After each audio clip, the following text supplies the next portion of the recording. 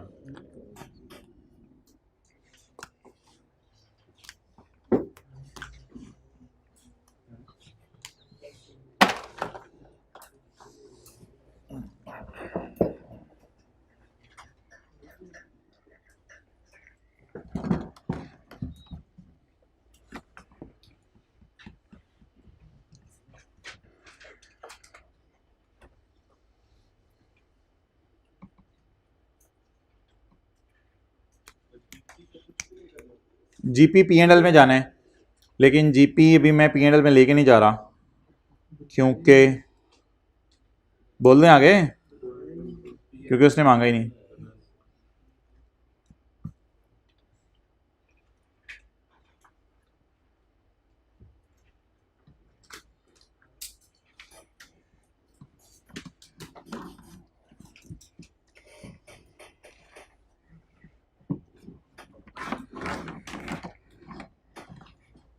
खुदा के लिए मेरा साथ ना छोड़िएगा।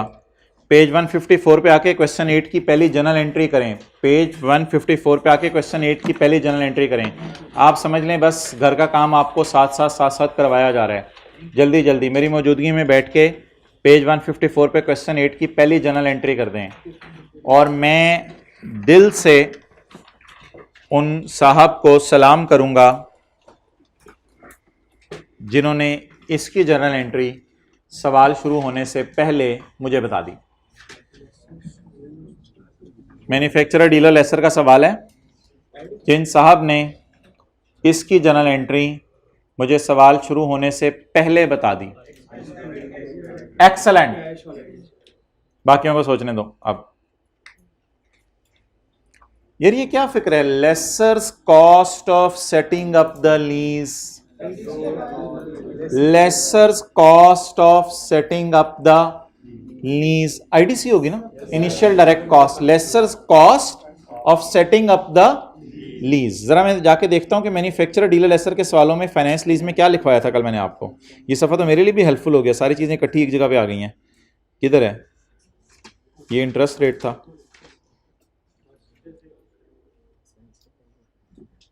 मैंने आपको खुद बताया है। मैन्युफैक्चरर डीलर लेसर का सवाल है, अभी आपने पढ़ा नहीं है। मैं आपको खुद बता रहा हूँ फाइनेंस लीज है, अभी आपने पढ़ा नहीं है। पढ़ते हुए इंशाल्लाह इन चीज़ों को आप भी ध्यान में रखिएगा।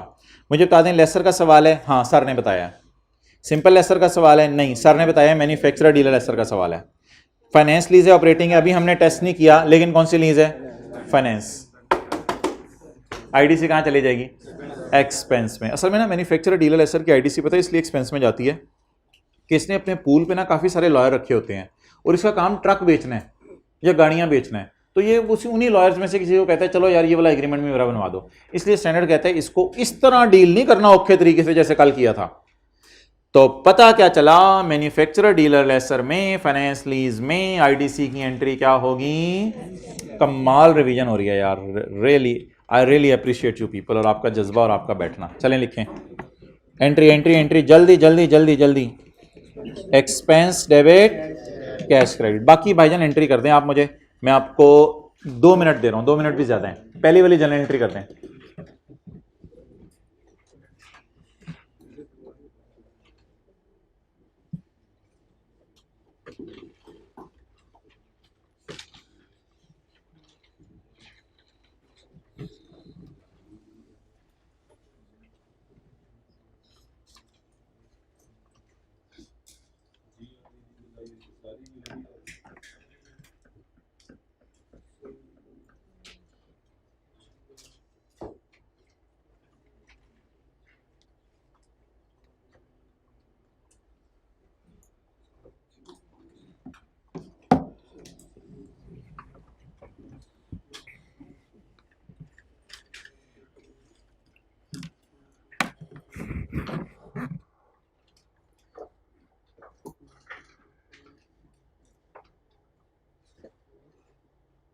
अच्छा यार, ये इसने एस्टिमेटेड रेजिडुअल वैल्यू लिखा हुआ है, ये 9 बजे वाली है जो आपस में तय हुई थी या उसके जाने के बाद जो लेसर ने सोची? जाने के बाद जो लेसर ने सोची उसमें से कितनी गारंटी मिल गई है इसको? गारंटी नहीं मिली हुई। तो ये 10 बजे वाली एस्टिमेटेड रेजिडुअल वैल्यू है, इसमें से गारंटी माइनस करें 0 की, तो सारी गारंटी माइनस की तो सारी की सारी यूजीआर भी आ गई। तो मैं इसको ऐसे लिखूंगा, टोटल माइनस 0, तो ये क्या आ गई मेरी? यूजीआरबी 133,100। टोटल कितनी है?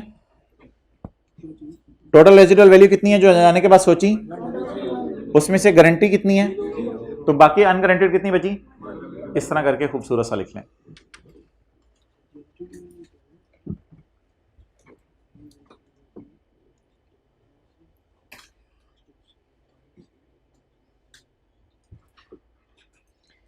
एक सवाल पूछना है मैंने इसके बाद एंड पे, और उस सवाल के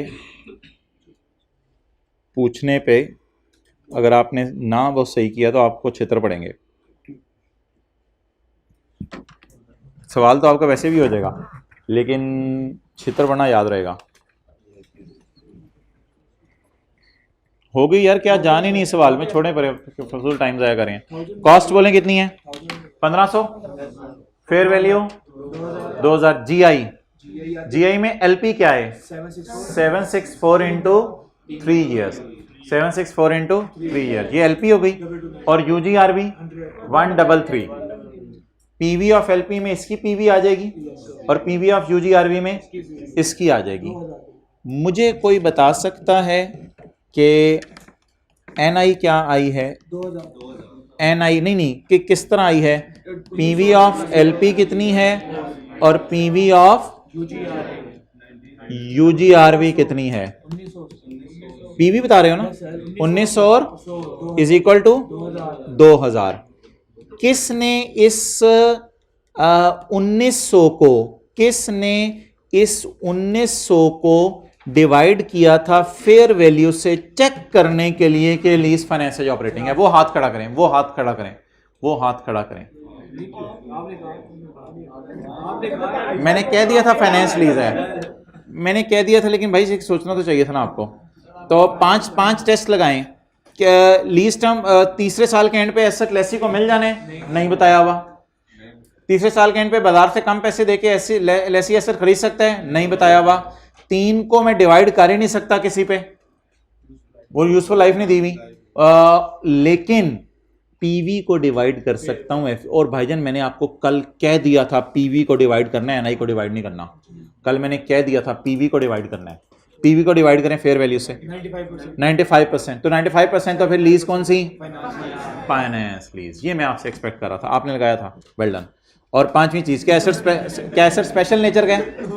एसेट स्पेशल नेचर का जब ये डिसाइड हो गया कि ये फाइनेंस लीज है और जब ये डिसाइड हो गया कि ये मुल्तान मोटर कार डीलर है, ईट सेल कारें बाय लीज, ये लाइनें तो आप हाईलाइट करते ही नहीं। Is a dealer, it sell car for sale by lease. यहां से पता चला ये डीलर लेसर का सवाल है। इसने बाहर के मुल्क से शायद गाड़ी मंगवाई है 15 लाख वाली, शोरूम जहन में लाएं, जेल रोड वाला शोरूम, पजारो खड़ी हुई थी वहां पे, 15 लाख की बाहर के मुल्क से पजीरो मंगवाई है इसने, और बेचनी कितने की है इसने? 20 लाख की। लेकिन बिलावल टाइप कोई आया नहीं, तो शेख रशीद टाइप कोई आ गया, तो इसको लीज पे दिया है। ये स्काई ब्लू वाला किसने हाईलाइट किया था कि डीलर लेसर है? सब मैंने बताया हुआ था। तो जो अच्छा चलो अगर मैं बता भी दूं तो यकीन ना किया करें, टेस्ट भी कर लिया करें। इन लाइनों से क्या पता चला है? डीलर लेसर का सवाल है। अच्छा अगली बात, बड़ा एंजॉय कर रहे हैं आज हम। और पीवी ऑफ एलपी को एफवी से डिवाइड करके क्या पता चला है? कि फाइनेंस लीज है। और अगर ये फाइनेंस लीज है तो हर शहजादे और चाचू के जहन में ये आना चाहिए था कि आईडीसी में, लेसर में, मैन्युफैक्चरर डीलर में अगर फाइनेंस लीज हो तो फिर ये आईडीसी वगैरह का बर्डन किसी पे शिफ्ट नहीं किया जाता, बल्कि इसकी सिंपल एंट्री कर दी जाती है, एक्सपेंस डेबिट और कैश क्रेडिट। एक्सपेंस डेबिट और कैश क्रेडिट। चलें जी, पकड़े पकड़े पकड़े। क्या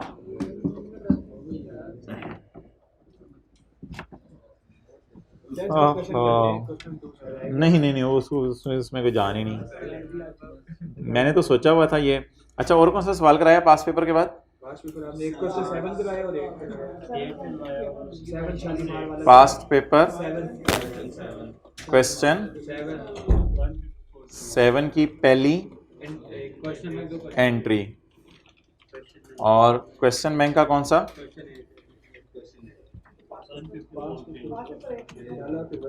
क्वेश्चन बैंक का क्वेश्चन 8।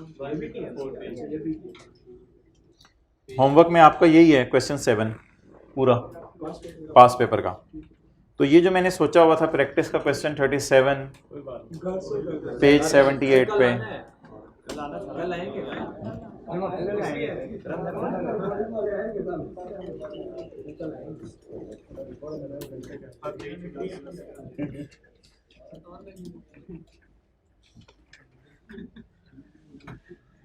ठीक है यार। फिर जो आप लोगों का डेंजरस एरिया ना वो आप मुझे कर दें, और आप कैलकुलेटर पे डिस्काउंट कर दें इस फिगर को।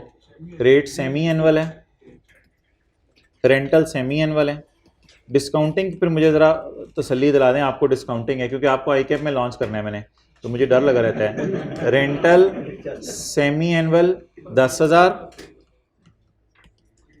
और लीज टर्म 3 years, और रेंटल एडवांस में है, और जीआरवी है 3,000 पे, और डिस्काउंट रेट है 12%। सवाल खामोश होगा तो पर एनम।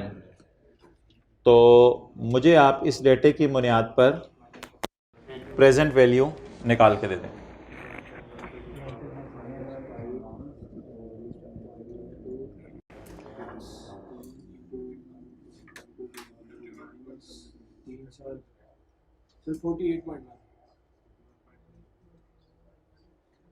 हजार में बताओ ना कितने हजार रुपए? 48,000 रुपये। और जी फिगर्स बताएं कोई? 51,288। ओ तेरी खैर, बड़े डिफरेंस आ रहे हैं यार इसकी। It means revision. 29,036 रुपए, 41,000, 52,000 निकले ऑनलाइन वाले बाहर। जल्दी इनको बताएं कि क्या कैसे होती हैं, पीवीज कैसे निकलती हैं। इसका मतलब है ये तो फटा प्रोग्राम चल रहा है भाई है इधर। It needs revision guys. बोल कितना आई तेरी, कितनी आई?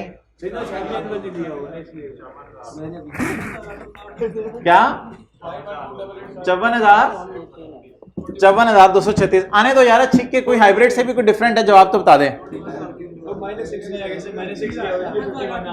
56,870 निकाल लीजिए, 10 MCQs बन जाएंगे। 37,000, 48,000। यार अब्दुल्ला, मुझे तो लग रहा है 10-10 रुपए वाले नोट ले आओ, अब ये नाम देना पड़ेगा। ये मेरा तो ख्याल था सबका सही होगा।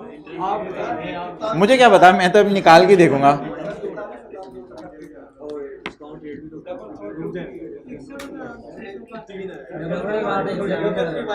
अच्छा, हाथ पे स्टिक उसको पड़ेगी जिसकी 2 गलतियां हुई। हो सकता है किसी की एक गलती हो, रेट गलत ले लिया किसी ने डिस्काउंटिंग में, जिसकी 2 गलतियां हुई उसको हाथ पे स्टिक पड़ेगी। खारदार झाड़ी ले आओ, जाओ अब्दुल्ला। खारदार झाड़ी, लीज कितने साल की जी? 3 साल की। पहला किराया 6 महीने का इधर पे होगा, यकम जनवरी को, दूसरा यकम जुलाई को। हाँ, पहला यकम जनवरी को, दूसरा यकम जुलाई को, इसका भी यकम जनवरी को, इसका यकम जुलाई को, इसका यकम जनवरी को, इसका यकम जुलाई को। एग्री कर रहे हैं? ये 6 किराए पे होंगे। कितने कितने हजार के? ये भी 10,000, ये भी 10,000, ये भी 10,000, ये भी 10,000, ये भी 10,000, ये भी 10,000। कितने 6,000, कितनी दफा 10,000 हो गए? 6 दफा। इसमें से किसको डिस्काउंट नहीं करना? पहले वाले को डिस्काउंट नहीं करना। कितने 10,000 बच गए? 5। 10,000 into 1 minus 1.06 raise to power minus 5 divided by 0.06। एक चीज हो गई। एक चीज मैं रेड मार्कर से बनाने लगा हूं, वो इधर है, वो इधर है, वो है GRV। कितनी? 3,000। 10 10 10 10 10 भी दे, 10 हो गई। और ये कितने? 3। ये कितने? 3 को बुलाने डायरेक्ट 3 साल पीछे बुलाने या 6 पीरियड्स पीछे? 3 साल पीछे, 6 पीरियड पीछे। अच्छा चलो मुझे ये बताओ, जब अमोर्टाइजेशन शेड्यूल बना रहे होगे, रेट कौन सा यूज करोगे? रेट सेमी एनुअल यूज करोगे, एनुअल? रेट पूरे अमोर्टाइजेशन शेड्यूल में कौन सा रेट यूज करोगे? Semi annual. तो इधर क्यों मुझे एनुअल रेट यूज करा रहे हो? अब मेरे ख्याल से जवाब तो सेम आएगा, जवाब ऑलमोस्ट सेम आएगा, वो कोई मसला नहीं है। लेकिन अमोर्टाइजेशन शेड्यूल में रेट कौन सा यूज करना है आपने? Semi annual. तो मेरा मशवरा इधर भी सेमी एनुअल यूज करें। आप देखें 2 राय हैं। कुछ बच्चे ये कह रहे हैं कि आप 3 को बुलाएं। सर आप अगर आ ही गए आज तो आप 3 को बुलाएं, 3 को बुलाएं 1.12 डाल के 3 साल पीछे। मैं कह रहा हूं उधर तू 6% यूज कर रहा है लाले, इधर तू 12% यूज कर रहा है भालू। ना कर ऐसा, तू इसको कर दे सेमी एनुअल। तो सेमी एनुअल के अरसे सोच ले कितने हैं। अगर रेट क्या एनुअल तो ऊपर ईयर्स भी एनुअल, तो एनुअल रेट सालाना रेट तो ऊपर साल 6, सालाना रेट तो ऊपर साल 6, माहाना रेट तो ऊपर 6 माहाना के अरसे। अभी अगर आप सालाना रेट यूज कर रहे हैं तो फिर 3 साल, और अगर आप 6 माहाना रेट यूज कर रहे हैं तो फिर तो देखना पड़ेगा कि कितने 6 महीने हैं। तो अब आप हाथ नहीं, हाथी से रखनी पड़ेगी ऐसे 6, क्योंकि ये एंड पे होता है ना बिल्कुल। Raise to power minus 6।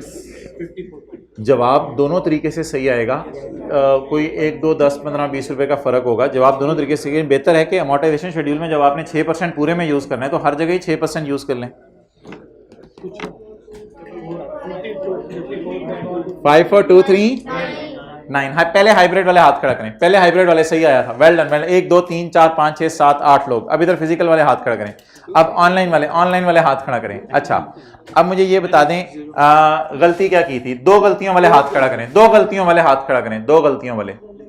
एक गलती वाले हाथ खड़ा करें। क्या गलती की थी? पहले भी नहीं किया था। अच्छा, और 10 जमा नहीं किया था, ये चाचू ने जमा करना था। अब मैं मूड में आया हूँ। और आप कोई नहीं गलती बताएगा, आप कोई नहीं गलती बताएगा। जाए मजे से। ताकर आता है आज पास पेपर का क्वेश्चन 7 करना है। शबे कदर में किन लोगों को माफ नहीं किया जाता? शराब का आदी, और वालिदैन का नाफरमान, और रिश्तेदारों से ताल्लुक तोड़ने वाला, और दिल में कीना रखने वाला। तो इसलिए जो भी रिश्तेदारों में नाराज है 10-10 साल 5-5 साल से, उसे आज फोन करें और फोन करके उससे माफी मांग लें। ठीक है जी, ओवर।